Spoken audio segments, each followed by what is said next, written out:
quero. Sua vida tá péssima hoje? Não culpa ninguém por sua vida tá péssima. Busca saber em qual momento você plantou para colher isso. Ah não, fulano me ferrou, Beltrano, não. Reduzido necessário e seja disciplinado, obediente à sua decisão e à sua renúncia. Porque se você não souber o que fazer quando a vida te jogar no chão, você não consegue levantar. E eu sempre fui um cara que trabalhei com prevenção e não com medicamentos. Se tem uma coisa que eu estudei foi maneira de me levantar depois de uma queda. Eu tô pronto para me levantar. Eu sempre defendi comigo, eu prometo a mim mesmo que vou dar o meu melhor no pior cenário até que haja cenários melhores. Eu sempre acreditei nisso. Eu nunca, a grande verdade, eu nunca pensei em estar onde eu estou hoje. Não. Agora, eu posso te afirmar que eu plantei pra caramba pra estar aqui, porque senão eu não estaria aqui. Não tem sorte. Pode apostar que não existe essa parada de sorte. Em algum momento você plantou a vida que você tem. Em algum momento. O Rick e vocês que estão aqui. Sua vida está péssima hoje? Não culpa ninguém por sua vida estar péssima. Busca saber em qual momento você plantou para colher isso. Ah não, fulano me ferrou, Beltrano, não. Você pode até contar essa história para ficar bem, porque nós temos mania, né, de contar a nosso favor versões. Só para que pessoas fiquem do nosso lado, porque nós somos tão fracos quanto ser humano que nós precisamos de pessoas apoiando a nossa versão só para que aquilo torne a nossa caminhada um pouco mais leve. Isso é um perigo, tá? Gente que está perto de você tá certo, você tá certo. Cuidado com esse tipo de gente. Quando acontece a adversidade na nossa vida, a primeira coisa que nós temos que fazer é parar e falar assim, qual momento da minha caminhada eu plantei para que hoje eu colhesse isso? Porque plantou.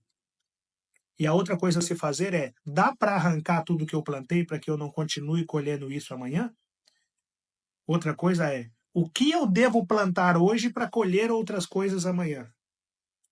E depois é começar a plantar para que você colha outras coisas. Então eu sempre fui esse cara. Eu não sabia que eu ia chegar onde eu estou hoje. Menor noção que eu ia chegar aqui, não tinha. Mas eu estava plantando. E eu estava plantando no pior cenário, vendendo verdura quando eu era criança, buscando fecho de lenha para vender, porque ninguém perto da minha casa, ou quase ninguém, tinha fogão a gás. A galera fazia comida na lenha, no fogão a lenha. E eu tinha a maior disposição para entrar para o mato e cortar lenha, fazer os fechos de lenha e levar e colocar vários em volta do pé de manga e vender depois. Eu vendia fecho de lenha.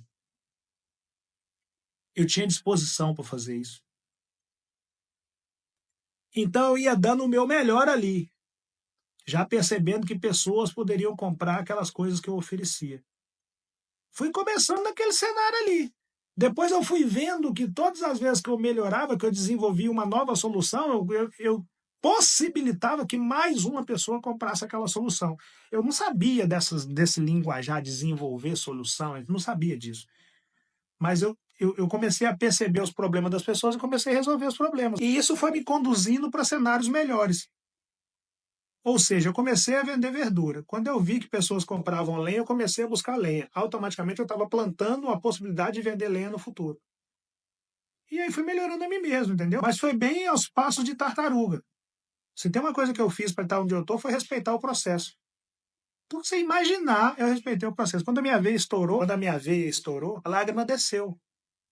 Pensei, pô, velho, só pode estar de sacanagem comigo. Aí você já questiona Deus. É o erro do erro. Já fala, pô, aqui, estourei uma veia, jogador. Precisa, ok, tá. Que a caminhada não vai ser fácil, mas precisa ser tão complexo assim. Pô, tô plantando desde 7 anos de idade, irmão. Essa parada de lei da semeadura é muito bonitinha, mas na prática da minha vida até agora, agora vem uma veia estourada, daqui a pouco eu não aguento nem vender água na praia mais. Aí é o erro do erro, você questiona o Criador, né? E lá de cima ele pensa, perdoa, eu te perdoo porque você não sabe o que você está falando.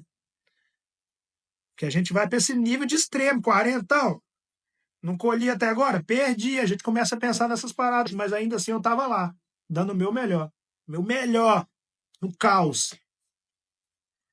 Quando eu me deparei com um post me chamando de lixo, nesse mundo do cancelamento.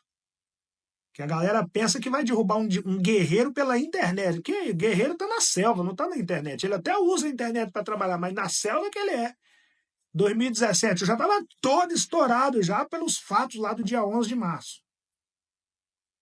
Logo depois daquilo, estou bem vendendo minha água na praia e me deparo com um post de alguém me chamando de lixo. Lixo. Aquele lixo tá vendendo água na praia para não morrer de fome. Ô, jogador.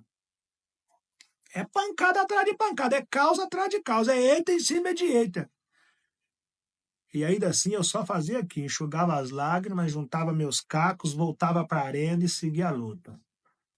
Tomava mais uma pancada, enxugava as lágrimas, juntava meus cacos, subia na arena e seguia a luta. Noção de onde eu tô? Não tinha, mas resiliência para me adaptar a tudo aquilo? Eu e a Caixa tive que encarar tudo isso. Caos. Se tem uma coisa que eu conheço, é sobre o caos. A galera pensa que eu conheço sobre dinheiro, conheço muito mais sobre caos. A galera pensa que eu conheço sobre pessoas, eu conheço muito mais sobre caos.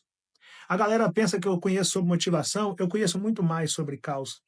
A galera pensa que eu conheço essas coisas que eu falo, conheço muito mais sobre caos, muito mais sobre caos. A coisa que eu mais estudei na minha vida foi o caos. Porque se você não souber o que fazer quando a vida te jogar no chão, você não consegue levantar. E eu sempre fui um cara que trabalhei com prevenção e não com medicamentos. Se tem uma coisa que eu estudei foi maneira de me levantar depois de uma queda. Eu estou pronto para me levantar. Eu não joguei minha caixa de isopor fora. Estou pronto. Só aqui tem 3, aqui onde eu estou. 3. Prontinho para começar novamente. Recomeçar novamente. Prontinho.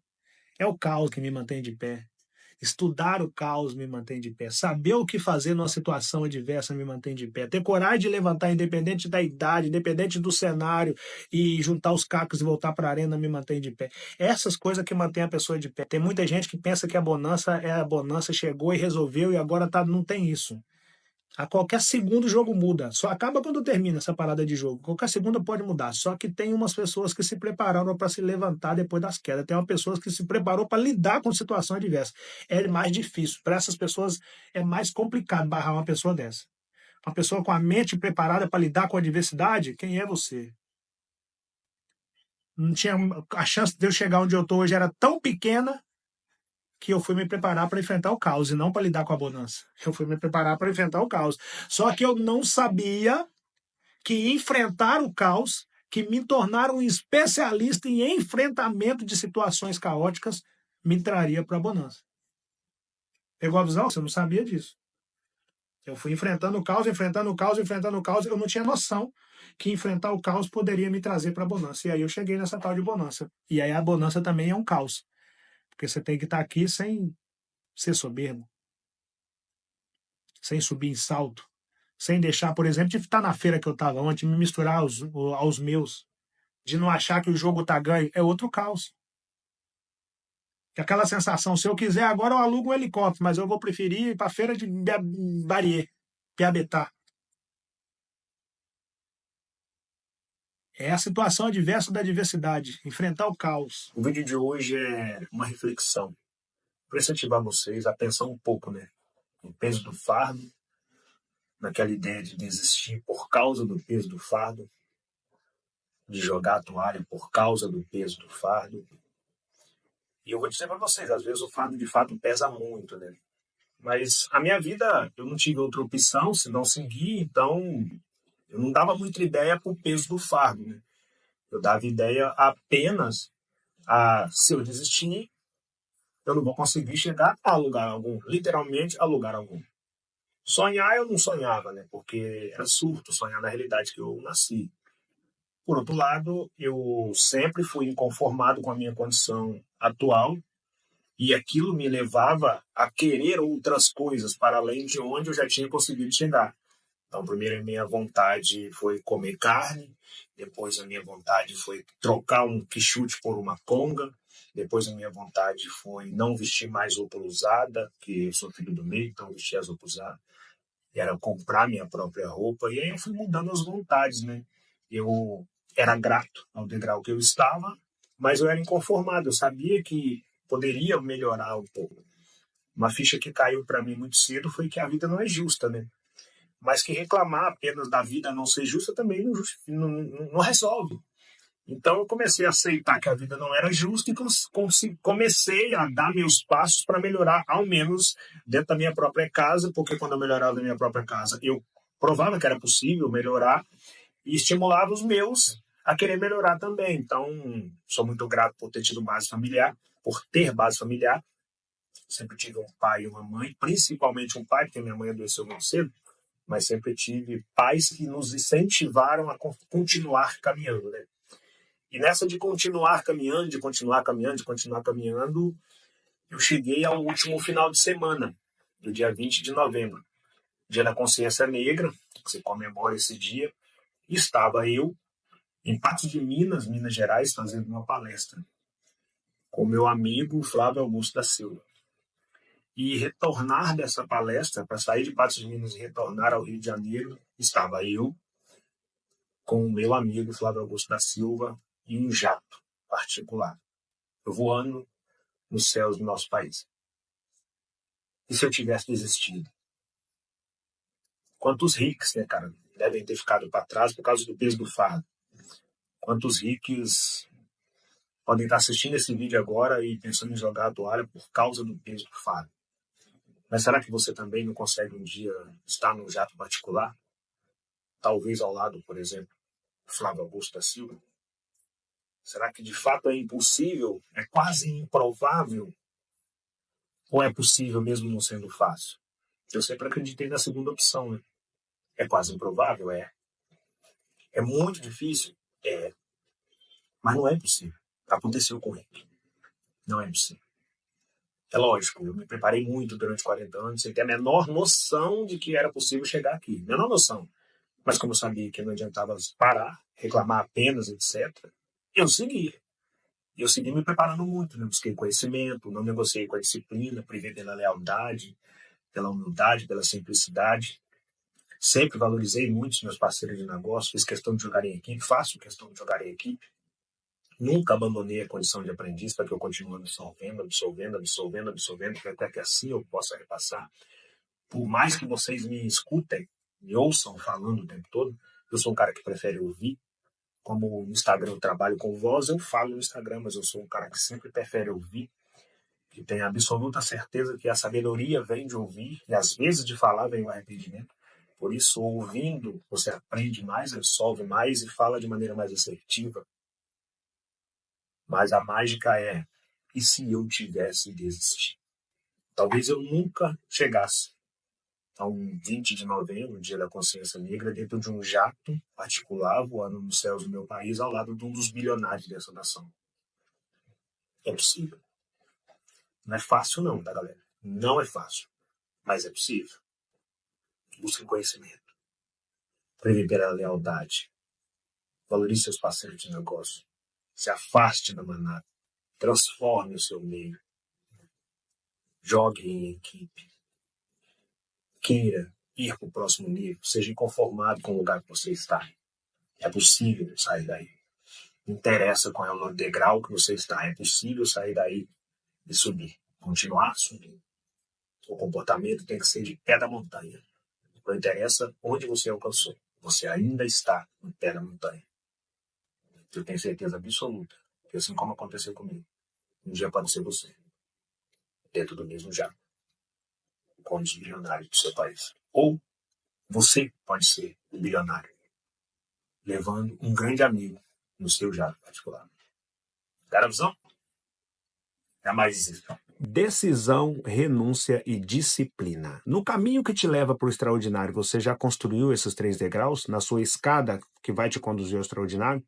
Tem certeza que já construiu esses 3 degraus? Porque são 3 degraus fundamentais, indispensáveis para te conduzir para o extraordinário. E cada degrau, na ordem que eu falei, decisão, renúncia e disciplina, é mais difícil de ser construído. Deixa eu contar aqui, meu parceiro. Querer vencer é uma decisão. Você decide que quer vencer. Só que tem muita gente que decide de boca para fora. Não, eu queria ter milhão. Não, eu queria ser bilionário. Não, eu queria ter um negócio. Ah, eu queria assim. Fica fantasiando. Só fala. Palavras ao vento, sem peso. Tem aquelas pessoas que de fato decidem que vão vencer. E aí, quando ela decide de fato que vai vencer, ela construiu esse degrau com solidez. Muito diferente dos demais, que apenas falaram que decide, mas não fizeram mais nada a partir disso. Essas que construíram esse degrau da solidez, que é decisão, elas vão construir o segundo degrau, que é o degrau das renúncias, para que você possa vencer. Meu colega, não adianta só decidir vencer. Você precisa renunciar de um monte de coisa que muita gente não consegue renunciar. Muita coisa, muita coisa, muita coisa. E você sabe aí de várias dessas coisas. Você tem que ser mais criterioso com o seu ciclo de amizade. Você tem que ter mais cuidado com a educação financeira, de cuidar do pouco recurso que passa na sua mão. Você tem que ser um cara que quer aprender, se colocar na condição de aluno. Você tem que ter um cara que tem vontade de buscar conhecimento. Você tem que tomar mais cuidado com os lugares que você vai, com as coisas que você faz, que você fala. Você tem que colocar o seu ouvido mais à disposição do que sua boca. Isso tudo são renúncias. Você decide vencer, depois você começa a renunciar. Peraí, eu falo demais, então vou renunciar de falar muito e vou passar a ouvir mais. Não, essa galera que eu ando aqui não quer crescer, então vou renunciar a essa galera e vou tentar identificar a galera que quer crescer. Não, esse lugar aqui não tem nada aqui que me agregue algum tipo de valor na decisão que eu tive de vencer na vida. Então também vou ter que renunciar a esse lugar. Você começa a renunciar. Sem renúncia, você não vai conseguir passar do degrau da decisão e aí você vai encontrar com aquele outro público que também decidiu, mas só ficou palavras ao vento. Porque você decidiu construir o degrau, mas não teve coragem de renunciar, então não resolveu. A partir do momento que você decide vencer e tem coragem de renunciar para vencer, você construiu também com solidez o segundo degrau. Mas aí vem o terceiro degrau, que é muito mais complicado do que decidir e renunciar. Meu colega, você ser fiel à sua decisão e à sua renúncia é você ser disciplinado. Você não aliviar para você é você ser disciplinado. Você falar, não, nesse lugar aqui de fato eu não vou. Com essas pessoas aqui de fato eu não posso caminhar. Falar mais do que ouvir de fato eu não posso. Você ser fiel a isso é você ser disciplinado. Então não adianta apenas decidir. E também se você parar nas renúncias também não adianta. A parada é você decidir, renunciar e ser disciplinado à sua decisão e à sua renúncia. Decida vencer, renuncie do necessário e seja disciplinado, obediente à sua decisão e à sua renúncia. Vá por mim. Talvez você não se transforme num bilionário, num milionário, mas bem provavelmente você sai da condição que se encontra hoje. Pegou a visão?